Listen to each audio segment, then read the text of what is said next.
لا حول ولا قوة إلا بالله العلي العظيم. أعوذ بالله من الشيطان اللعين الرجيم. بسم الله الرحمن الرحيم. الحمد لله الذي هدانا لهذا وما كنا لنهتدي لولا أن هدانا الله. لقد جاءت رسل ربنا بالحق. الصلاة والسلام وتحية والإكرام مولانا أبي القاسم محمد وعلى أهل بيته الطيبين الطاهرين المعصومين المظلومين وَلَعْنَةُ اللَّهِ عَلَىٰ أَعْدَائِهِمْ أَجْمَعِينَ مِنْ يَوْمِنَا هَٰذَا إِلَىٰ قِيَامِ يَوْمِ الدِّينِ. أَمَّا بَعْدُ فَقَدْ قَالَ إِمَامُ جعفر الصادق علیہ الصلاة والسلام: مَنْ عَرَفَ فَاطِمَةَ حَقَّ مَعْرِفَتِهَا فقد ادرک لیلۃ القدر. صلوات پڑھیں محمد وآل محمد پہ.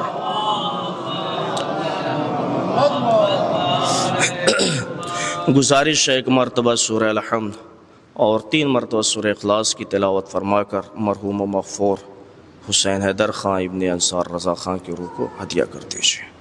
اللہم صلی علی محمد وآل محمد. اللہم صلی علی محمد وآل محمد. اللہم صلی علی محمد وآل محمد. اللہم صلی علی محمد.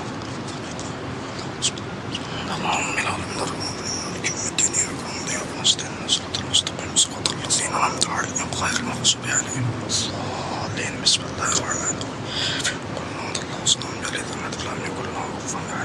بسم الله الرحمن الرحيم. قل الحمد لله والسلام بسم الله الرحمن الرحيم. بسم الله الرحمن الرحيم. بسم الله الرحمن الرحيم. وجل فرج مولانا دام جمع شكرا صحابي وعلي بني وصحبه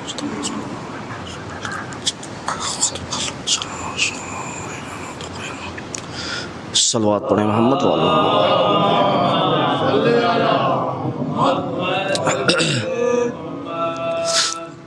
معزز اور محترم سامعین کرام و ماتمداران سید الشہداء و موالیان مولائے کائنات و عاشقان حیدر کرار، جیسا کہ آپ سب کو بخوبی اس بات کا علم ہے کہ یہ مجلس بعنوان ایصال ثواب ہے، اور یہ بھی جانتے ہیں کہ ایک روایت کے تحت آج کی یہ جو تاریخ ہے یہ بی بی فاطمۃ الزہرا سلام اللہ علیہ کی شہادت کی تاریخ ہے. تو یقیناً ایصال ثواب کی مجلس میں ذکر تو اہل بیت ہی کا کرنا تھا، لیکن چونکہ آج کی یہ تاریخ منسوب ہے بی بی سے، لہٰذا اسی وجہ سے میں نے صادق آل محمد یعنی امام جعفر صادق علیہ السلام اللہم صلی علی محمد وعلی محمد کی حدیث مبارکہ کو عنوان گفتگو قرار دیا، کہ جس میں آپ نے اپنی جدہ کی فضیلت کو بیان کیا اور بتایا۔ امام نے فرمایا من عرف فاطمہ بحق معرفتہا، اگر کسی شخص نے شہزادی فاطمہ زہرا سلام اللہ علیہا کو ان کی معرفت رکھتے ہوئے ان کو پہچان لیا تو وہ شخص کیسا ہے؟ امام فرما رہے ہیں فقد ادرک لیلۃ القدر، گویا اس نے لیلۃ القدر کو پہچان لیا، درک کر لیا لیلۃ القدر کو۔ اسی حدیث مبارکہ کے ذیل میں کچھ باتیں اور کچھ معروضات آپ لوگوں کے درمیان پیش کرنے ہیں۔ البتہ موضوع گفتگو آج کا جو ہے وہ اسے پہلے بیان کر دوں تاکہ بات ذہن میں رہے۔ آج کا جو موضوع گفتگو ہے اس مجلس کا وہ یہ کہ رسول اپنی بیٹی کا جو احترام کرتے تھے وہ بحیثیت بیٹی کرتے تھے یا کسی اور اعتبار سے کرتے تھے۔ اس چیز کو آج کی اس مجلس میں انشاءاللہ کچھ حد تک بیان کرنے کی کوشش کروں گا۔ یقیناً امام کی اس حدیث کے ذریعے سے اگر اس کے اوپر غور کریں اور اس کو دیکھیں تو خود امام نے یہ کہا کہ اگر کسی نے میری جدہ فاطمہ زہرا سلام اللہ علیہا کی معرفت کو کما حق ہو اگر پہچان لیا، جان لیا، تو گویا اس نے لیلۃ القدر کو درک کر لیا۔ خود قرآن مجید یہ بیان کر رہا ہے کہ یہ لیلۃ القدر کیا ہے۔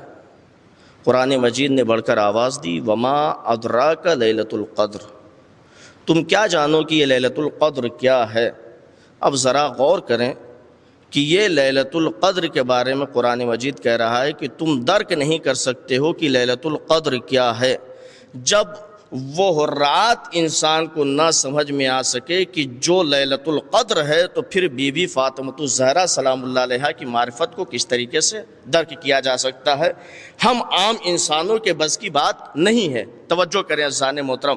اور کیوں؟ اس لیے کہ یہ راز مشیت الہی ہیں بی بی فاطمہ الزہرا سلام اللہ علیہا، راز مشیت پروردگار ہیں بی بی فاطمہ الزہرا سلام اللہ علیہا۔ آپ کہیں گے دلیل کیا ہے؟ اس کی دلیل یہ ہے کہ خود رسول جب بھی فاطمہ آتی تھی اپنی جگہ سے اٹھ جایا کرتے تھے۔ توجہ کریں عزیزان محترم، جب بھی فاطمہ داخل ہوتی تھی رسول اپنی جگہ سے کھڑے ہو جایا کرتے تھے۔ اور ذرا غور کریے، جھوٹی سے جھوٹی روایت آپ مجھے لا کر دکھائیے، چاہے مذہب تشیع میں ہو یا اہل تسنن میں ہو، کسی بھی مذہب میں ہو، کہ رسول نے یہ حکم دیا ہو کہ تم اپنی بیٹی کا احترام اس طریقے سے کرو کہ جب بھی تمہاری بیٹی تمہارے پاس آ جائے تو تم اس کے احترام میں کھڑے ہو جاؤ۔ توجہ کریں عزیزان محترم، کوئی روایت نہیں ملتی ہے۔ کیوں؟ آخر وجہ کیا ہے؟ نبی نے عمل کیا یا نہیں؟ ہاں، یہ احادیث اور روایات تو بیٹی کی فضیلت کو بیان کرنے کے متعلق بہت ساری احادیث اور روایات پائی جاتی ہیں۔ خود نبی کی حدیث ہے کہ اگر کسی شخص نے ایک بیٹی کی صحیح طریقے سے تربیت کر لی تو اللہ اس کے اوپر جنت کو واجب قرار دے دیتا ہے۔ توجہ کریں۔ اسی طریقے سے دوسری حدیث ہے، کسی نے 2 بیٹی کی پرورش کر دی اچھے طریقے سے، اللہ نے اس کے اوپر جنت واجب کر دی۔ اسی طریقے سے تیسری حدیث ہے رسول کی کہ اگر کسی نے 3 بیٹیوں کی صحیح طریقے سے پرورش کر دی تو اللہ نے اس کے اوپر جنت کے دروازوں کو کھول کر کہتا ہے کہ تم جس دروازے سے داخل ہونا چاہتے ہو جاؤ۔ توجہ کریں عزیزان محترم، یہ ہے بیٹی کی عظمت، یہ ہے بیٹی کی فضیلت۔ کیوں؟ اگر ایک انسان اب جملہ پیش کر رہا ہوں، اگر ایک انسان 3 بیٹوں کی صحیح پرورش کرے تو گویا اس نے 3 آدمیوں کو صحیح کیا، لیکن اگر ایک انسان نے 3 بیٹیوں کی پرورش کی تو گویا اس نے پوری 3 نسلوں کو سنوار دیا اور سدھار دیا۔ ایک صلوات پڑھے محمد وآل محمد میں۔ بیٹی کے لیے یہ فضیلت ہے۔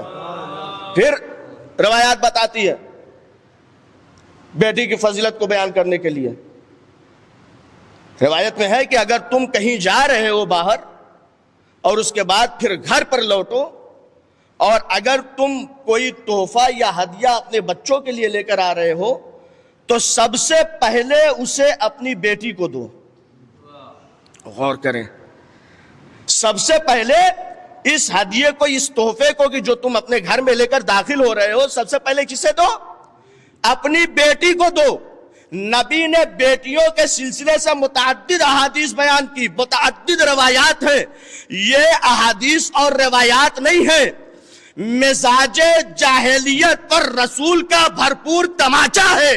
توجہ کرے ذہن محترم, مزاج جاہلیت عرب پر رسول کا ایک بھرپور تماچا ہے کہ جس بیٹی کو تم اپنے لیے ننگو آر سمجھ رہے تھے, میں اس بیٹی کی فضیلت کو اتنا بڑا کر دوں گا کہ یہی بیٹی تمہیں جنت میں جانے کا سبب بنے گی. ایک صلوات پڑھے محمد وآل محمد میں.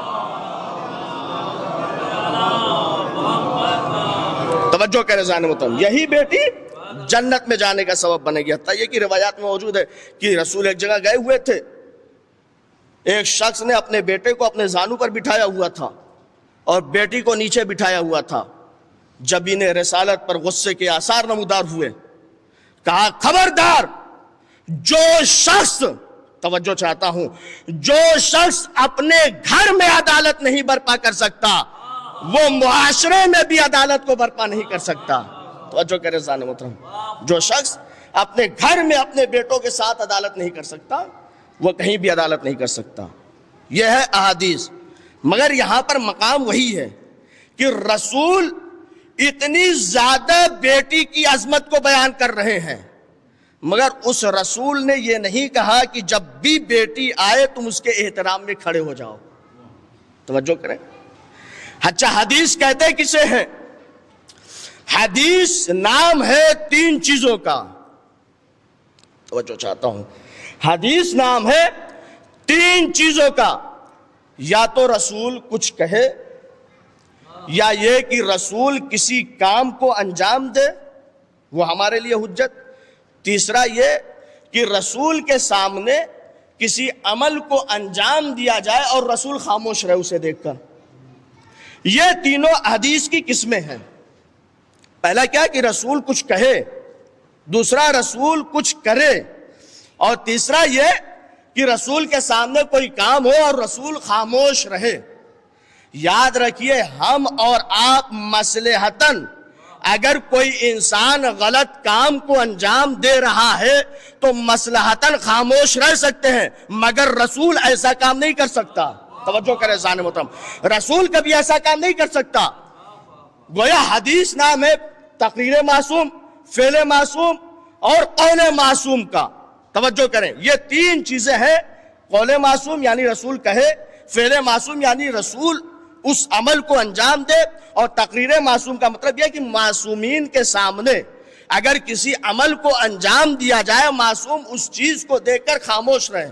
اب یہ بتائیے کہ کیا رسول نے کھڑے ہو کر اپنی بیٹی کا احترام کیا یا نہیں کیا؟ توجہ چاہتا ہوں ذہن محترم, اگر رسول اپنی بیٹی کے لیے کھڑے ہو رہے ہیں تو پھر زمانے کو یہ کہنا چاہیے کہ رسول کا یہ عمل جو اپنی بیٹی کے لیے کھڑے ہو رہے ہیں یہ سنت رسول ہے. توجہ کرے ذہن محترم, یہ سنت رسول ہے, مگر کوئی مذہب نہیں بتاتا کہ بیٹی کے احترام میں باپ کھڑا ہو جائے. توجہ کرے ذہن محترم, کتنی عظمت ہے, کتنی فضیلت ہے. غور کریں, خود جناب عائشہ نے اس بات کو بیان کیا کیا کہ میں نے یہ دیکھا کہ جب بھی فاطمہ بزم رسول میں داخل ہوتی تھی رسول اپنی جگہ سے کھڑے ہو جایا کرتے تھے. کس میں بیان کیا؟ اس کے بعد پھر جناب عائشہ نے بیان کیا کہ ما رأیت احدا اصدق من فاطمہ, میں نے روئے زمین پر جناب فاطمہ سے زیادہ سچا کسی کو نہیں پایا. توجہ کرے ذہن محترم, نہیں لگ رہا ہے کہ آپ کا ذہن آمادہ نہیں ہے, مجھے جملہ کہنا پڑے گا. ما رأیت احدا اصدق من الفاطمہ، میں نے فاطمہ سے زیادہ سچا کسی کو نہیں پایا۔ میں نے اس ایک حدیث میں پورا فدق بیان کر دیا۔ بیٹی نے خود اس بات کو ظاہر کر دیا کہ فدق کے معاملے میں میرا باپ سچا نہیں ہے بلکہ رسول کی بیٹی سچی ہے۔ ایک صلوات پڑھے محمد وآل محمد۔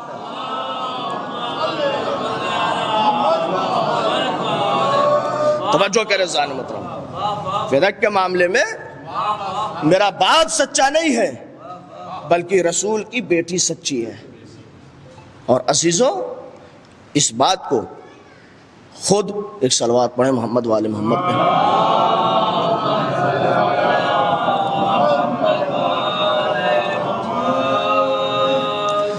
قبلہ کی صحت و سلامتی کے لیے ایک مرتبہ صلوات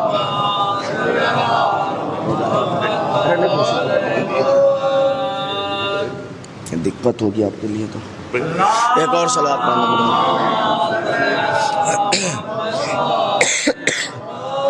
توجہ کرے اذان محترم۔ میں نے بطول یعنی زہرا سے زیادہ سچا روئے زمین پر غیر ابیہا، ان کے باپ کے علاوہ کسی کو بھی سچا نہیں پایا۔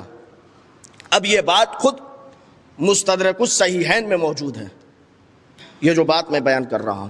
کیا کہ جب بھی فاطمہ داخل ہوتی تھی رسول اپنی جگہ سے کھڑے ہو جایا کرتے تھے۔ امام حاکم نے اس کتاب کو لکھا۔ مستدرک کسے کہتے ہیں یہ بھی بیان کر دوں تاکہ ایام فاطمیہ اب قریب ہے، اور یقیناً حوالہ جو بھی ذاکرین اور خطبہ ممبر پر آئیں گے، جو علماء اہل سنت نے کتابیں لکھی ہیں اس کے بھی حوالات آپ لوگوں کے سامنے پیش کیے جائیں گے۔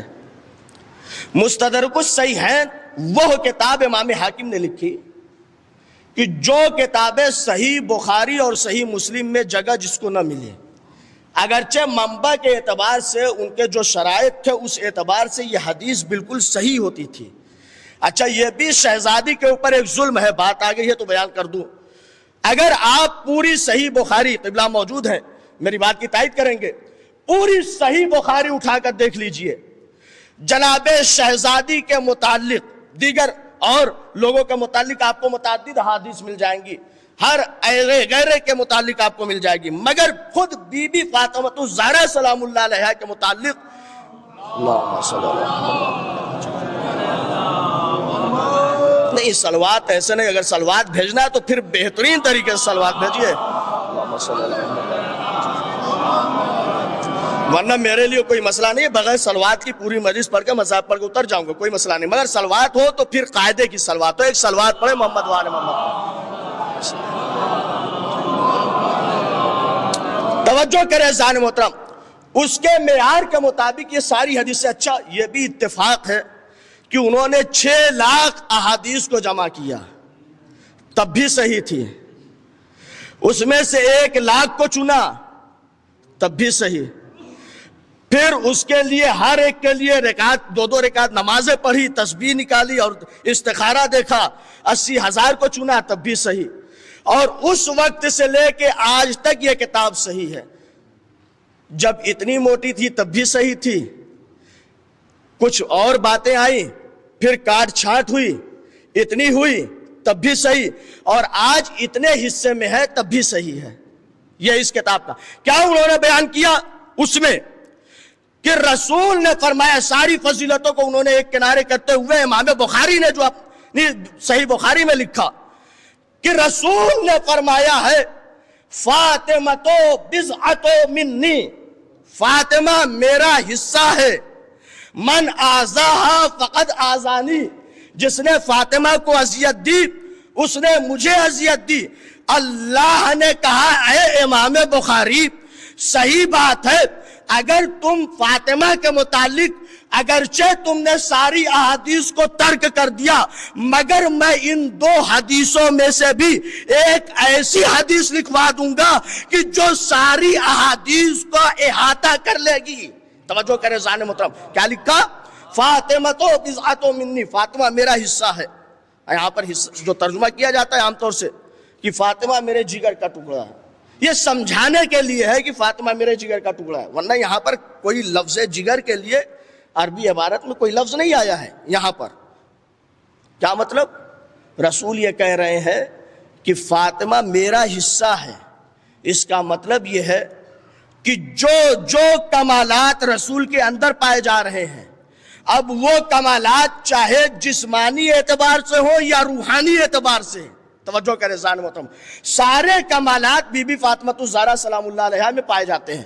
اور خود نبی کے جسم کی فضیلت اور جسم کا کمال کیا تھا خود اسی صحیح بخاری میں موجود ہے کہ اصحاب کے سامنے، اب اس کے اوپر میں بھرپور توجہ چاہتا ہوں، اصحاب کے سامنے نبی موجود ہیں،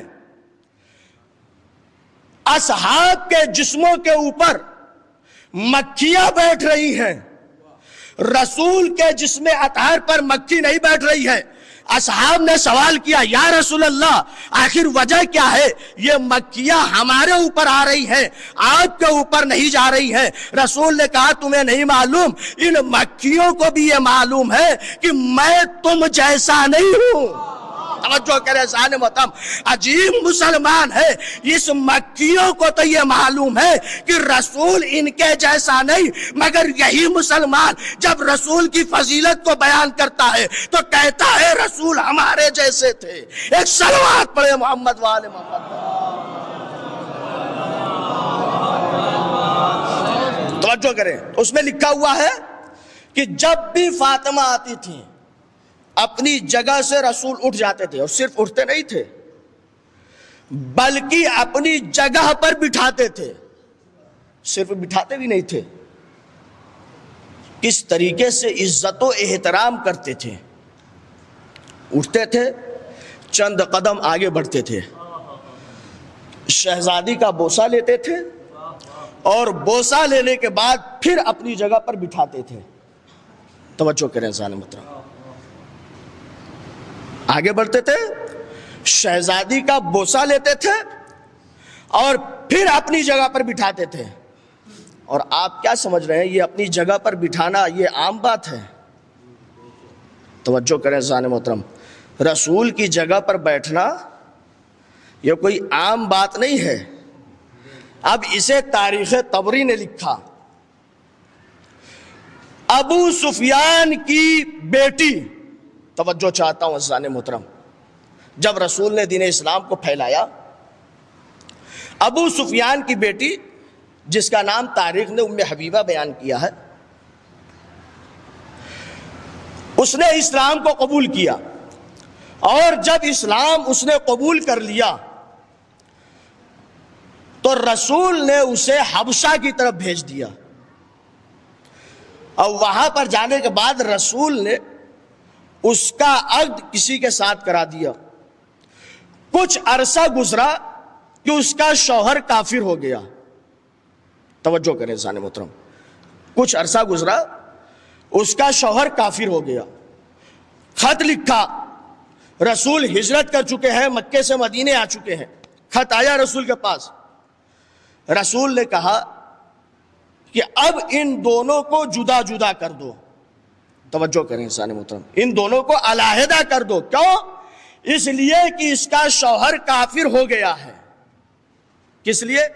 اسلام نے دیکھیے کتنی رعایت رکھی ہے۔ توجہ کریں ذہن محترم، باپ اگر کافر ہے، بیٹا مسلمان ہو گیا تو رسول نے کہا خبردار جدا نہ ہونا۔ توجہ کریں ذہن محترم، خبردار جدا نہ ہونا، اور اچھے اخلاق اپنے والدین کے ساتھ کر تاکہ وہ بھی دین اسلام کی طرف آئیں۔ ماں باپ مسلمان ہو گئے، بیٹا کافر رہا، والدین کو بیٹے سے جدا نہیں کیا۔ کیوں؟ اور بہترین اخلاق اپنے بیٹے کے ساتھ کر تاکہ تیرا بیٹا بھی دین اسلام کو قبول کرے۔ توجہ کرے، مگر جہاں معاملہ شوہر کے کفر کا آیا، نبی نے فوراً علیحدہ کر دیا۔ توجہ کرے ذہن محترم، اب اگر آپ کا ذہن آمادہ ہے تو میں جملہ کہہ کے اپنی گفتگو کو مزید آگے بڑھا رہا ہوں۔ پورے عالم اسلام میں پورے لوگوں نے اس بات کو لکھا کہ سب سے پہلی عورت جو روئے زمین پر مسلمان ہوئی وہ ہے فاطمہ بنت اسد۔ نہیں، غور نہیں کر رہے ہیں، جس نے سب سے پہلے دین اسلام کو قبول کیا وہ فاطمہ بنت اسد ہے۔ لوگوں ذرا غور کرو، جو رسول میاں بیوی کے درمیان کفر کو برداشت نہیں کرتا، علیحدہ کر دیتا ہے۔ اگر ابو طالب کافر تھے تو پھر فاطمہ بنت اسد ابو طالب کے ساتھ کس طریقے سے تھی؟ ایک صلوات پڑھے محمد وآل محمد پہ۔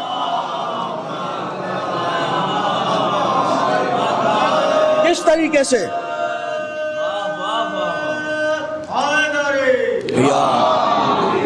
توجہ کریں، کس طریقے سے تھی؟ اور یہ بات یہیں پہ نہیں، خود ایک شخص امام چہارم کے پاس آیا اور اس نے کہا کہ جب جناب ابو طالب کے متعلق اس نے گفتگو کیا تو وہی جملے کی جو شروع سے چلے ہوئے آ رہے تھے، تو رسول کے زمانے کی یہ بات، یہ جو مولائے کائنات اور یہ سلسلہ چلا ہوا آ رہا تھا، امام چہارم تک پہنچا۔ ایک شخص آیا اور آنے کے بعد کہا کہ وہ تو کافر تھے، تو خود امام سجاد علیہ السلام نے کہا، الیاذ باللہ، انہوں نے کہا کس طریقے سے اہل بیت کے ساتھ دشمنی رکھی گئی ہے، غور کریں۔ کیا کہا کہ وہ تو الیاذ باللہ کافر تھے، تو خود جناب سید سجاد نے یہ کہا کہ اس زمانے میں جب لوگ دین اسلام کو قبول کرتے تھے اور اگر شوہر کافر ہو جایا کرتا تھا تو میرے جد رسول دونوں کے درمیان جدائی کر دیا کرتے تھے۔ اگر میرے دادا ایسا عمل کرتے تھے، ایسا عمل ان کا تھا، تو پھر رسول سے مکے والوں نے آخر سوال کیوں نہیں کیا کہ اے رسول آپ سارے لوگوں میں تو جدائی کروا رہے ہیں، آخر اپنے چچا اور چتی میں کیوں نہیں جدائی کروا رہے ہیں؟ توجہ کریں ذرا محترم، کیوں نہیں کہا؟ اس لیے کہ پورے مکے والوں کو اس بات کا علم تھا کہ یہ کسی اور کا باپ نہیں بلکہ کل ایمان کا باپ ہے۔ توجہ کریں ذرا محترم، کسی اور کا باپ نہیں بلکہ کل ایمان کا باپ ہے۔ جب بھی آتے تھے اپنی جگہ سے رسول اٹھ جایا کرتے تھے اور اٹھ کر اپنی جگہ پر بٹھایا کرتے تھے۔ جب شوہر ان کا کافر ہوا، جو ام حبیبہ جن کا نام تھا ابو سفیان کی بیٹی، تو خط لکھا، خط آیا کہ شوہر کافر ہو گیا، جدائی کروا دیا۔ وہ مدینے آئی، اب کیا کرے، یہ تو بیوہ ہو چکی ہے۔ رسول نے کہا کہ اس سے میں عقد کروں گا۔ رسول نے شادی کیا۔ توجہ کریں، اب جب شادی کر لیا تو ابو سفیان کی بیٹی ہے، معاویہ کی بہن ہے۔ جب فتح مکہ ہو گیا، توجہ چاہتا ہوں، فتح مکہ کے بعد رسول کی جگہ پر بیٹھنا، اس بات کو ذہن میں رکھیے گا، یہ عام بات نہیں ہے۔ جب فتح مکہ ہو گیا تو باپ کو بیٹی کی یاد آئی اور بیٹی سے ملنے کے لیے ابو سفیان اپنی جگہ سے چلا، رسول کے گھر تشریف لایا، اور آنے کے بعد توجہ کریں، رسول کی مسند رسالت بچھی ہوئی تھی۔ جیسے ہی بیٹی نے اپنے باپ کو آتے ہوئے دیکھا، توجہ کریں ذہن محترم، جیسے ہی رسول کی زوجہ یعنی ابو سفیان کی جو بیٹی تھی، اس نے اپنے باپ کو آتے ہوئے دیکھا، مسند رسالت کو سمیٹنا شروع کیا۔ توجہ کریں، اب میں بعین ہی وہی عبارت پڑھ رہا ہوں جو اس میں لکھا ہوا ہے۔ بیٹی نے اپنے باپ سے کہا، جب باپ نے پوچھا کہ اے میری بیٹی یہ بتا کہ اس مسند کو کیوں سمیٹ رہی ہو، تو بیٹی نے اپنے باپ سے کہا کیفا اجعل الرجس علی فراش الطاہر، میں کس طریقے سے ایک نجس آدمی کو رسول کی مسند پر بٹھا دوں۔ توجہ کرے ذہن محترم، میں کس طریقے سے ایک نجس چیز کو رسول کی مسند پر بٹھا دوں۔ اس کا مطلب یہ ہے کہ انہوں نے یہ بات ظاہر اور ثابت کر دی کہ جب بھی رسول کے بعد کوئی رسول کی جگہ پر آئے گا، طاہر انسان آئے گا، نجس انسان نہیں آ سکتا۔ ایک صلوات پڑھے محمد وآل محمد۔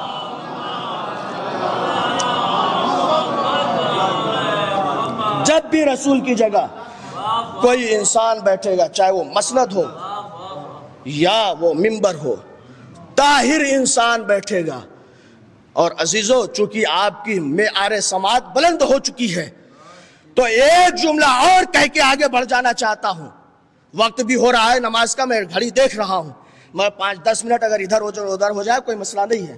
اول وقت تقریباً 30 سے 35 منٹ سستانی صاحب کے نزدیک ہے, اس کے اندر میں ختم کر لوں گا, جماعت بھی ہو جائے گی انشاءاللہ. توجہ کریں عزیزان محترم, شاید یہی وجہ تھی. اب جملے کو اچھے طریقے سے سن لیجئے گا, اور یہی مال مجلس اور آخری جملہ ہے, اس کے بعد میں مصاحب کی طرف آ جاؤں گا. چونکہ ہر شخص رسول کی جگہ پر نہیں بیٹھ سکتا, شاید یہی وجہ تھی کہ جب رسول کا آخری حج تھا اور جبرائیل نازل ہوئے تو اس پیغام کو پہنچا دو, تو رسول نے میدان غدیر قم میں اونٹوں کے کجاؤں کا منبر بنوایا. رسول اگر چاہتے تو مکہ اور مدینہ سے منبر منگوا سکتے تھے, مگر رسول کو معلوم تھا کہ وہ منبر ہے کہ جہاں پر ہر ایرا غیرہ آ کر بیٹھ جاتا ہے. آج میں اونٹوں کے کجاؤں کا منبر بنوا کے علی کی ولایت کا اعلان کر کے پھر منبر کو اسی طریقے سے اس کی اصل حالت پر پلٹا دوں گا, تاکہ جب بھی علی کی بات ہو تو پاک منبر سے ہو اور اس جگہ پر کوئی نجس آدمی نہ بیٹھنے پائے. ایک صلوات پڑھے محمد وآل محمد. توجہ کرے سامنے مطلب کوئی نجس شخص اس جگہ پر نہ آنے پائے. جب بھی آتی تھی, کس لیے؟ رسول کھڑے ہو جاتے تھے تو یہ احترام میں بیٹی کے نہیں کھڑے ہوتے تھے, بلکہ اگر بیٹی کے احترام میں کھڑے ہوتے تو ہر فعل رسول ہمارے لیے حجت ہے. رسول کا یہ عمل ہمارے لیے حجت ہوتا کہ جب بھی بیٹی بزم میں آتی ہمیں کھڑا ہونا پڑتا, مگر کسی نے اس بات کو نہیں لکھا. اس کا مطلب یہ ہے کہ ایک عہدیدار اپنے دوسرے عہدیدار کے لیے اٹھ رہا ہے. نہیں عزیزو, جملے کو بدلوں, رسول نے کبھی مولائے کائنات کا اٹھ کر استقبال نہیں کیا, اپنی جگہ پر اس طریقے سے نہیں بٹھایا. کیوں؟ اس لیے کہ علی کا عہدہ شروع ہوگا رسول کے بعد. فاطمہ وہ ذات ہے کہ جو رسول کے زمانے میں بھی عہدیدار ہے. ایک صلوات پڑھے محمد وآل محمد پہ. فاطمہ وہ ذات ہے کہ جو رسول کے زمانے میں بھی عہدیدار ہے. عزیزو, اٹھ کر استقبال کیا. مگر عزیزو, مقام افسوس کہ جس کا خود رسول اس طریقے سے استقبال کرتے تھے, اس کے ساتھ کس طریقے سے مظالم ڈھائے گئے. بس میں نے گفتگو ختم کر دیا. یقیناً یہ سال ثواب کی مجلس ہے, اور مال مجلس یہی آنسو ہیں کہ جو ہم فرش ازا پر بہاتے ہیں. پروردگار, آئے ہوئے ان مجالس میں, اس مجلس میں جتنے بھی مومنین جس طریقے کی بھی اپنی حاجت لے کر آئے ہیں, اسے اپنی بارگاہ میں قبول فرما اور اسے شرف قبولیت کا درجہ عطا فرما. سیسو ذرا غور کریں کہ بعد رسول شہزادی کے اوپر کس طریقے کی مصیبت آن پڑی. یقیناً ایام عزائے فاطمیہ کا دور شروع ہو چکا ہے کہ رسول کی بیٹی کو یہ مرثیہ پڑھنا پڑا, صبت علیہ مصائب لو انہا صبت علی الایام سرنا لیالیا. صرف اگر آپ تاریخ کا جائزہ لیں تو یقیناً ہر دور میں اہل بیت کو ستایا گیا, اور دو بیویاں تو ایسی ہیں کہ جن کے اوپر مصائب کی انتہا ہو گئی. ایک بی بی فاطمۃ الزہرا سلام اللہ علیہا اور ایک جناب سکینہ سلام اللہ علیہا, دونوں کے مصائب ملتے جلتے ہیں.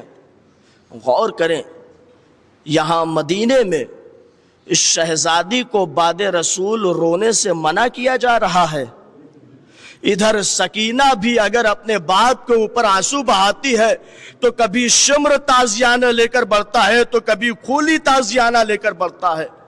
ادھر شہزادی کی پسلیاں توڑی گئی تو ادھر جناب سکینہ کی بھی پسلیاں توڑی گئیں، اور کس طریقے سے، ذرا غور تو کریں، شہزادی کی پسلیاں کس طریقے سے ٹوٹی کہ ملعون نے دروازے کو دھکا دیا، یہاں بھی بی بی نے آواز دی، یا فضہ الیک فخذینی فقد واللہ قتل ما فی عشائی، اے فضہ مجھے سنبھال، میرا محسن قتل کر دیا گیا۔ یہاں بھی سکینہ نے کبھی زینب کو بلایا تو کبھی اپنے بھیا سید سجاد کو۔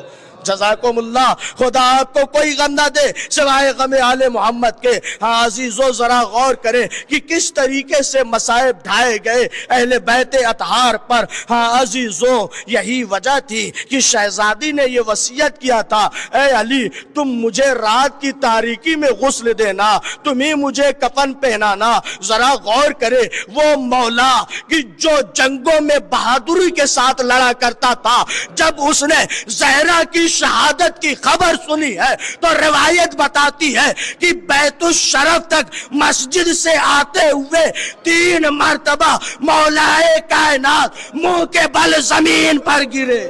جزاکم اللہ، جزاکم اللہ، خدا آپ کو کوئی غم نہ دے سوائے غم آل محمد کے۔ ہاں عزیزو بس آخری روایت ہے، مجلس کو ختم کر رہا ہوں۔ عزیزو جب شہزادی کا وقت قریب آیا ہے تو ایک مرتبہ شہزادی نے جناب زینب سلام اللہ علیہا کو بلایا، اور بلانے کے بعد کہا، اے بیٹی فلاں مقام پر صندوق